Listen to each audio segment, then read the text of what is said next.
Inácio, também chamado Teóforo, isto é, portador de Deus, como gostava de ser chamado, foi o segundo sucessor de São Pedro em Antioquia, capital da Síria.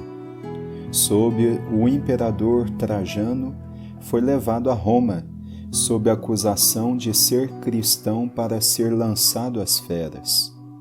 Na viagem sem retorno, preocupou-se em consolidar a fé nas igrejas por onde passava, pregando e exortando a todos que não se afastassem da tradição apostólica. A elas escreveu 7 estupendas cartas de agradecimento, nas quais expande o seu coração ardente, amável, cheio de caridade. Enamorado de Cristo, insiste na realidade de sua humanidade e sua paixão, contra os erros de seu tempo. Apaixonado pela Igreja, insiste em sua unidade, centrada na Eucaristia e em torno da hierarquia, bispos, padres, diáconos. A sua carta aos Romanos tem um magnífico elogio da Igreja que preside à caridade e exprime ardentíssimo desejo do martírio. Inácio, com efeito, tem um conceito eucarístico do martírio, visto como prolongamento do sacrifício de amor e obediência de Cristo, celebrado na Eucaristia. Na carta aos Efésios, ele diz: vos convém avançar junto de acordo com o pensamento do bispo, como aliás fazeis, pois vosso presbitério, digno de tão boa reputação, digno que é de Deus, sintoniza com o bispo, como cordas com a cítara. Por isso, no acorde de vossos sentimentos e em vossa caridade harmoniosa, Jesus Cristo é que é cantado.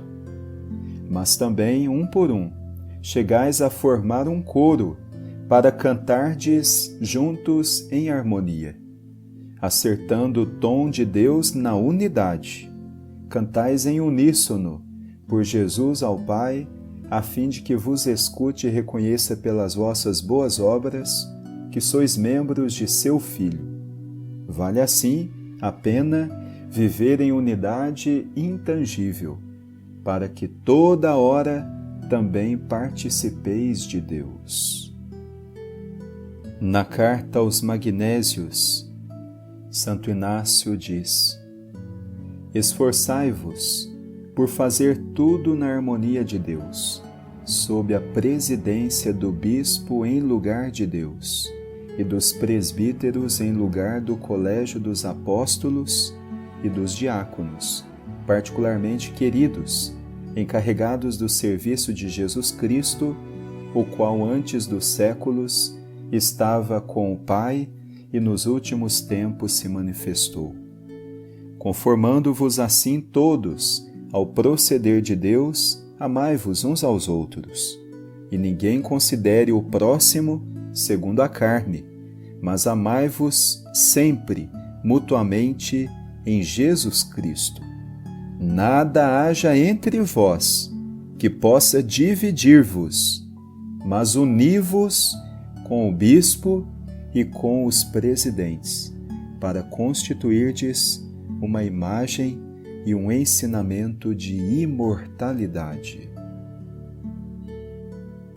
Na carta aos Tralianos, diz Santo Inácio: adotai a mansidão e renovai-vos na fé, que é a carne do Senhor, e na caridade, que é o sangue de Jesus Cristo. Ninguém dentre vós tenha algo contra o vizinho. Não deis pretextos aos gentios, para que a comunidade de Deus não seja injuriada por causa de uns poucos insensatos. Pois ai daquele por cuja leviandade meu nome for por alguns blasfemado.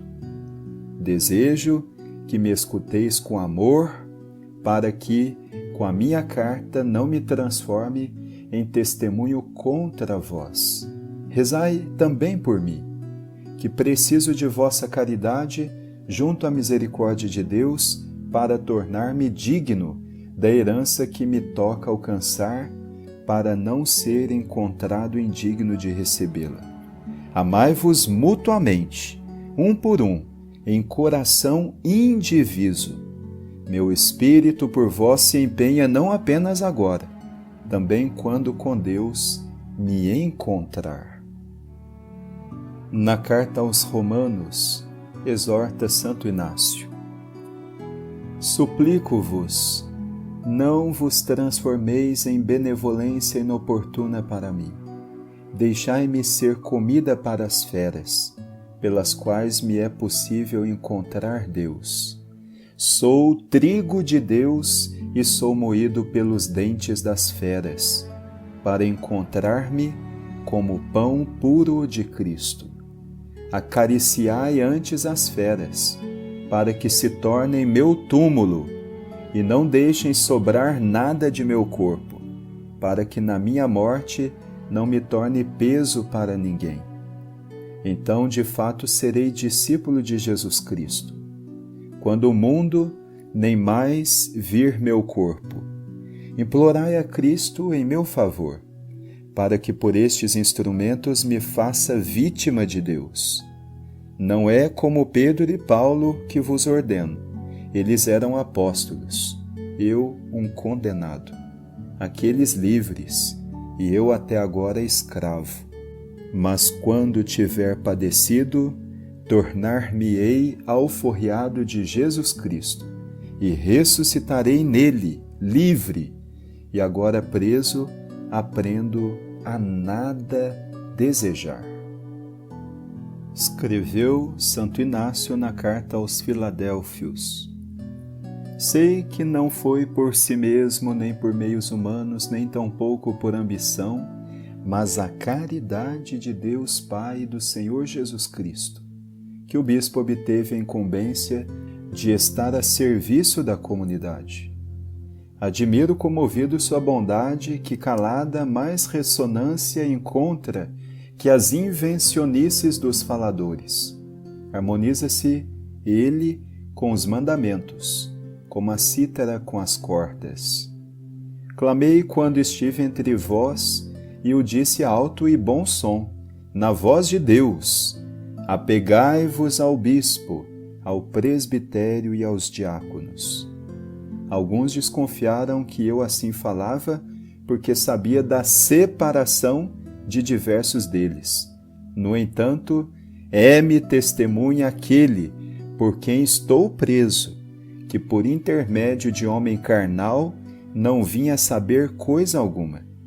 O Espírito é que me anunciou: nada façais sem o bispo.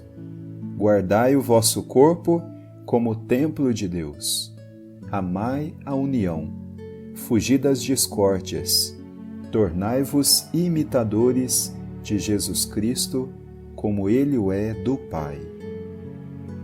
Na carta aos Esmirnenses, disse Santo Inácio: sigam todos ao bispo, como Jesus Cristo ao Pai. Sigam ao presbitério como aos apóstolos. Acatem os diáconos como a lei de Deus. Ninguém faça sem o bispo coisa alguma que diga respeito à Igreja. Por legítima seja tida tão somente a Eucaristia, feita sob a presidência do bispo ou por delegado seu.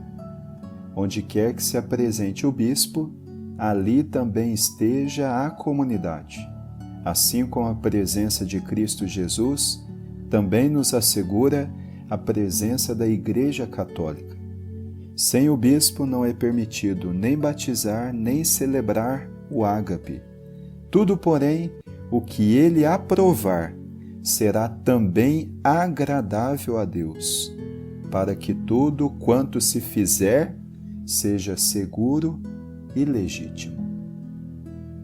E por fim, na carta a São Policarpo, exorta Santo Inácio: pela graça de que estás revestido, eu te exorto, cuida da unidade, nada melhor do que ela.